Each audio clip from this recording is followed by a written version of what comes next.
It always starts with a promise, a beautiful, seductive, irresistible promise that the wealth of the few can be redistributed to the many, that the state can manage resources more fairly than chaotic markets, that nobody needs to go hungry, homeless, or without health care if only the right people are in charge. It's a promise that has inspired revolutions, toppled governments, and captured the imagination of brilliant minds across centuries. Karl Marx, Vladimir Lenin, Fidel Castro, Hugo Chavez, all of them believed with genuine conviction that they had discovered the formula for a just society. All of them promised prosperity, equality, and liberation from exploitation, and every single one of them, without exception, produced poverty, oppression, and economic collapse.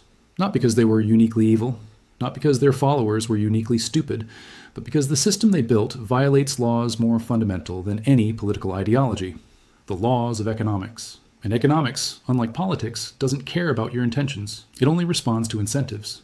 This is the Wealth Records, where every video will change how you see money, history, and the systems controlling your life. If this is your first time here, hit subscribe and turn on notifications. You won't want to miss what's coming next. Do you think socialism can ever actually work? Drop your honest answer below. We read every single comment, and this one is going to be interesting. To understand why socialist economies always fail, you first need to understand why they always sound so convincing.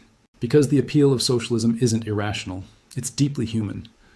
Look around any capitalist society and you'll see genuine injustice. Billionaires who inherited their wealth, workers who labor their entire lives and retire with nothing, healthcare systems that bankrupt families, housing markets that price out entire generations.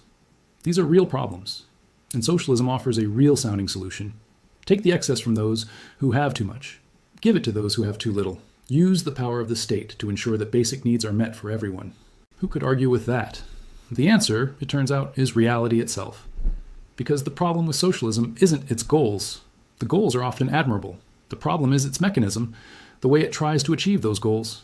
And that mechanism contains a fatal flaw so fundamental, so mathematical, so immune to political will, that it has destroyed every economy that has tried to ignore it. That flaw has a name, the calculation problem.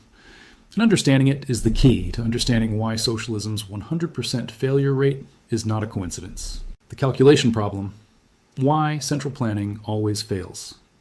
In 1920, the Austrian economist Ludwig von Mises published an essay that changed the history of economic thought, and he asked a simple question.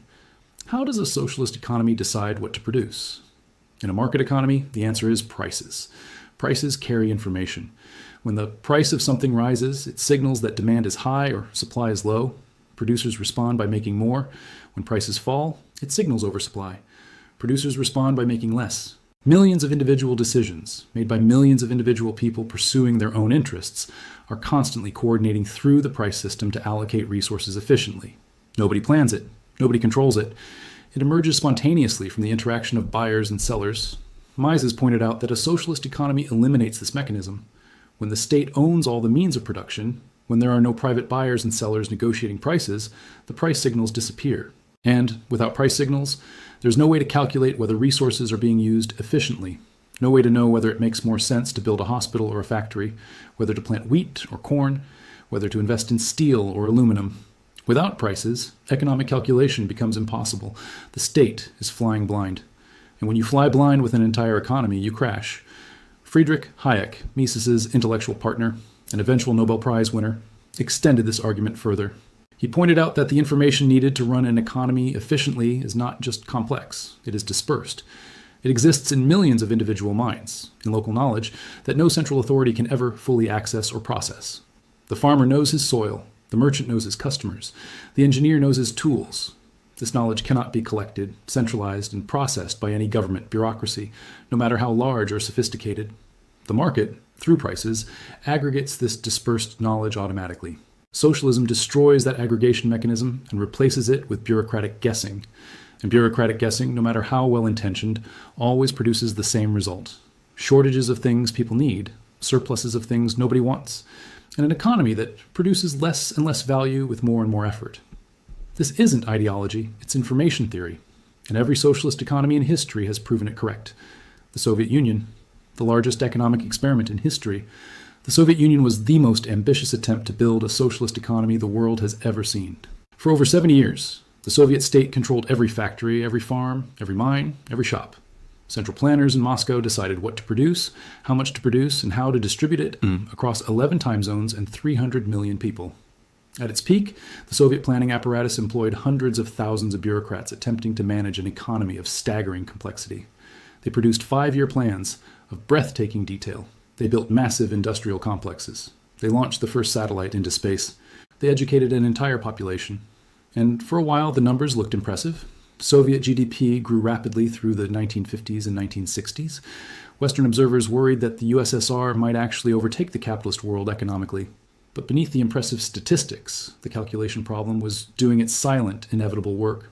Soviet factories produced what the plan told them to produce, not what people actually needed. The famous Soviet nail story illustrates the absurdity perfectly. When planners set production targets in terms of numbers of nails, factories produced millions of tiny, useless nails. When targets switched to weight, factories produced a few enormous nails that nobody could use. Either way, the hardware stores were empty of the nails people actually needed. Multiply this dysfunction across every industry in the economy, from food to housing to clothing to medicine, and you begin to understand why Soviet citizens spent their lives standing in lines for basic goods that market economies took for granted. By the 1970s, the Soviet economy was stagnating. Growth slowed, productivity declined, innovation essentially stopped. Because innovation requires risk-taking. Risk-taking requires incentives, and incentives require the possibility of personal reward. In a socialist economy where the state owns everything and personal profit is eliminated, the incentive to innovate disappears. Why work harder when the reward is the same regardless of your effort? Why take risks when failure means punishment, but success means nothing? The Soviet engineer who invented a more efficient production method received the same salary as the one who invented nothing. The farmer who grew more crops saw his surplus confiscated by the state. The factory manager who cut costs and improved quality faced no competition because there was no competition. The entire economy became a monument to mediocrity, because mediocrity was the rational response to a system that destroyed the incentive to excel. By 1991, the Soviet economy had collapsed so completely that the state could no longer feed its own people. The USSR dissolved not because it was defeated militarily, not because of American aggression, but because an economic system that violated the laws of incentives and calculation finally exhausted itself. 70 years, 300 million people, immeasurable human suffering. And the conclusion was the same one Mises had reached in 1920. Without prices, without private property, without incentives, an economy cannot function. Venezuela. How to destroy the world's largest oil reserves in 20 years. If the Soviet Union's collapse was slow and grinding, Venezuela's was spectacular and swift, and it is perhaps the most instructive socialist failure of the modern era. Because Venezuela didn't start poor. In the 1970s, Venezuela was one of the wealthiest countries in Latin America. It sat on the world's largest proven oil reserves.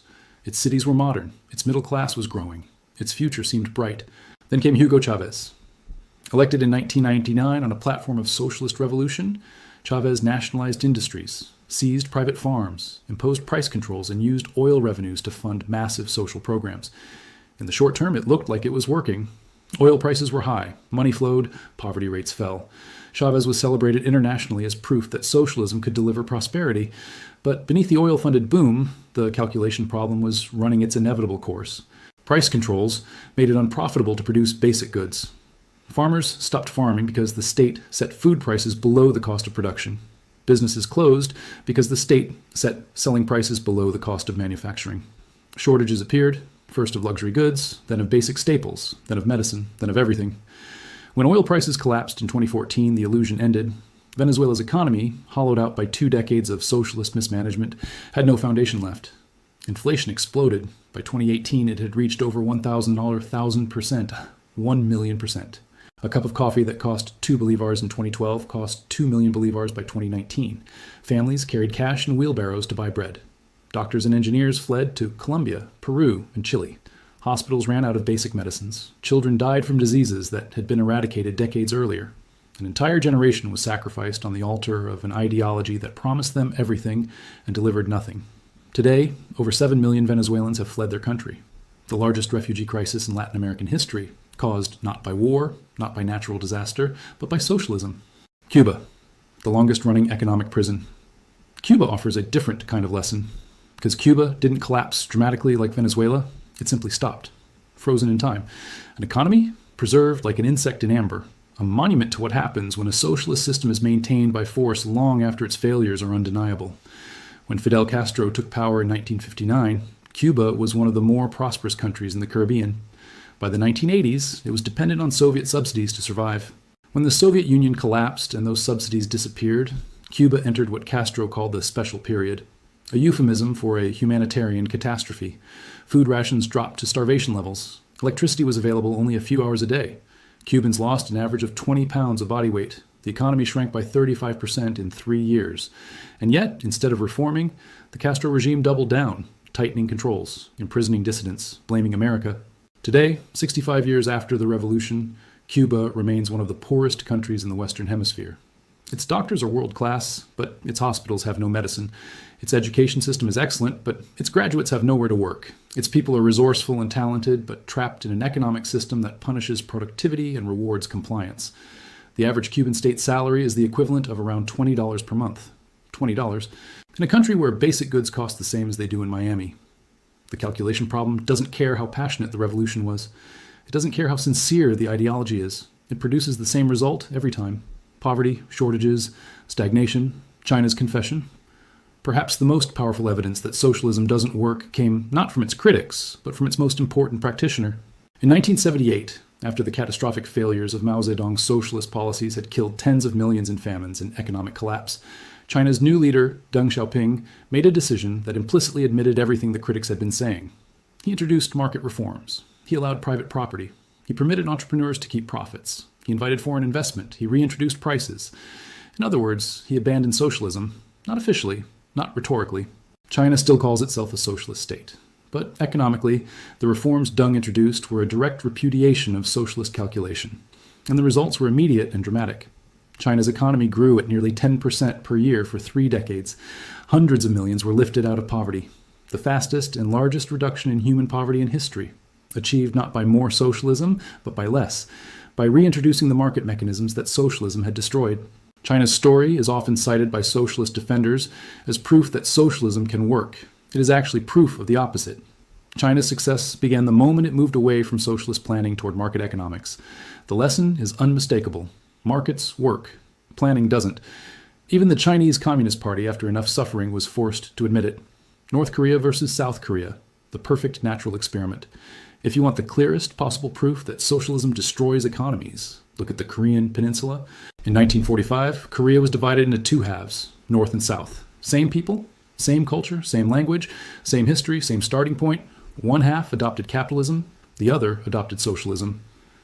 70 years later, South Korea is one of the wealthiest, most technologically advanced nations on Earth. Home to Samsung, Hyundai, LG, and a standard of living comparable to Western Europe. North Korea is one of the poorest, most isolated, most oppressive nations on Earth. Its people are shorter than South Koreans because of chronic malnutrition. Its economy is smaller than the city of Columbus, Ohio. Its citizens are imprisoned in a system that punishes independent thought and rewards absolute submission. Same people, same starting point, different economic systems, different outcomes.